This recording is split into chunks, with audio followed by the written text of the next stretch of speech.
Bonjour et bienvenue. Aujourd'hui, on va s'intéresser à l'istighfar, c'est-à-dire la demande de pardon. Et vous allez voir, c'est bien plus qu'un simple acte de piété. C'est présenté comme une véritable clé capable de transformer une vie.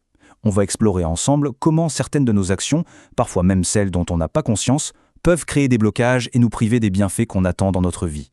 Alors pour commencer, on va essayer de mettre des mots sur un sentiment que beaucoup de gens connaissent, mais qu'il est souvent difficile de définir. Honnêtement, qui n'a jamais ressenti ça? Ce sentiment un peu frustrant que, malgré tous les efforts, quelque chose coince. Comme si on faisait face à une porte qui refuse obstinément de s'ouvrir, sans qu'on sache vraiment pourquoi. Et les signes de ce blocage, ils sont souvent assez subtils. Ça peut commencer par exemple par une difficulté à se concentrer pendant la prière, à trouver cette quiétude, ce moment qui est censé être une source de paix et qui devient tout d'un coup un peu agité. Ça peut aussi se voir dans les choses plus matérielles du quotidien, une impression que tout devient plus compliqué, qu'il y a des obstacles qui apparaissent de nulle part, que ce soit au travail, dans les finances ou juste dans les petits projets de tous les jours. Et puis, il y a ce symptôme qui est peut-être le plus révélateur de tous. Le fait d'avoir des choses bien dans sa vie, la santé, une famille, un certain confort, mais de ne pas réussir à en ressentir la joie, la sérénité. C'est là qu'on réalise qu'avoir des bénédictions et en profiter, ce sont deux choses complètement différentes. Bon, alors, quelle serait la cause de tout ça? Selon la perspective qu'on explore aujourd'hui, les péchés, même ceux qu'on pourrait considérer comme petits, agiraient un peu comme des voleurs invisibles. Ils s'immiscent discrètement dans notre vie et, petit à petit, nous volent la paix, la joie et peuvent même empêcher nos prières d'être exaucées. D'accord. Si les péchés sont le problème, alors quelle est la solution? C'est justement là que l'istighfar entre en jeu. La demande de pardon est vue comme la clé universelle, celle qui a le pouvoir de tout déverrouiller. Et pour illustrer ça, il y a un exemple magnifique, l'histoire du prophète Abraham. Elle nous montre que la réponse à nos prières arrive toujours, mais pas forcément comme on l'imagine, ni quand on l'attend. Regardez ça, c'est fascinant. Quand il a prié pour avoir un cœur en paix, la réponse a été immédiate. Par contre, sa prière pour avoir un fils, il a dû attendre des décennies, jusqu'à un âge très avancé.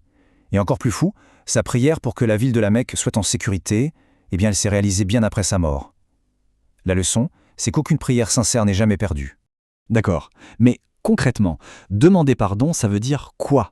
Pardon pour quoi exactement? Ce n'est pas juste une formule à répéter, c'est une vraie invitation à se regarder dans le miroir avec honnêteté et à voir bien au-delà des erreurs évidentes. En fait, le concept est très large. Il y a d'abord ce qui se passe à l'intérieur, invisible pour les autres, l'envie, l'orgueil, la suspicion. Ensuite, il y a nos actions envers les autres, un mensonge, même petit, une promesse qu'on n'a pas tenue, un mot un peu dur. Et enfin, il y a nos manquements dans nos devoirs, ou ces vieilles erreurs du passé qu'on traîne sans jamais avoir vraiment essayé de les réparer. Et il y a cette prière prophétique qui résume tout ça à la perfection. C'est une reconnaissance pleine d'humilité qu'on fait des erreurs, parfois par ignorance, parfois par excès, et qu'on a besoin d'un pardon qui couvre non seulement ce dont on a conscience, mais aussi tout ce qu'on ignore sur nous-mêmes. Et c'est là que ça devient vraiment puissant. Le Coran ne parle pas de la demande de pardon comme d'une simple idée. Non, il la lie directement à des résultats très concrets, à de véritables promesses que l'on peut voir dans sa vie. La toute première promesse, c'est celle d'une bonne jouissance. C'est une expression assez intrigante. Qu'est-ce que ça veut dire au juste, une bonne jouissance? Et voilà la nuance qui change tout.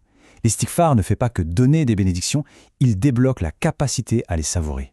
Pensez-y, combien de gens ont la santé, l'argent, mais vivent dans un état de stress et d'anxiété permanent? La bonne jouissance, c'est justement ça. C'est la paix du cœur qui permet de trouver le contentement dans ce qu'on a déjà. Deuxième promesse, tout aussi forte. Il ajoutera force à votre force. Encore une fois, ce concept de force, il faut le comprendre dans un sens très large. Cette force n'est pas juste une force physique, bien sûr. C'est aussi la force de nos liens avec notre famille, nos amis. Et c'est peut-être le plus important, une force psychologique, une résilience pour faire face aux coups durs de la vie. Et c'est aussi une clarté d'esprit, la force de penser de manière positive et de trouver des solutions. Et on arrive à la troisième promesse, qui est sans doute la plus poétique. Elle associe le pardon à la pluie, à la richesse, aux enfants, mais elle se termine sur une image encore plus profonde. Parce qu'au-delà de tous les bienfaits matériels, ces jardins symbolisent la récompense suprême, la sérénité. Cet état de paix intérieure totale, où l'âme est enfin tranquille, apaisée. C'est peut-être ça le but ultime de toute la démarche.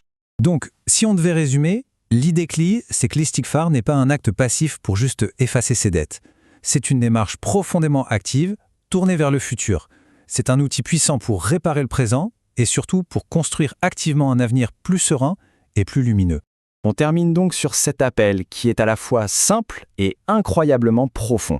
C'est une invitation à ne plus voir la demande de pardon comme une contrainte, mais plutôt comme la clé qui ouvre les portes de la paix, de la force et surtout de cette fameuse capacité à enfin se réjouir pleinement de toutes les bénédictions qui sont déjà dans nos vies.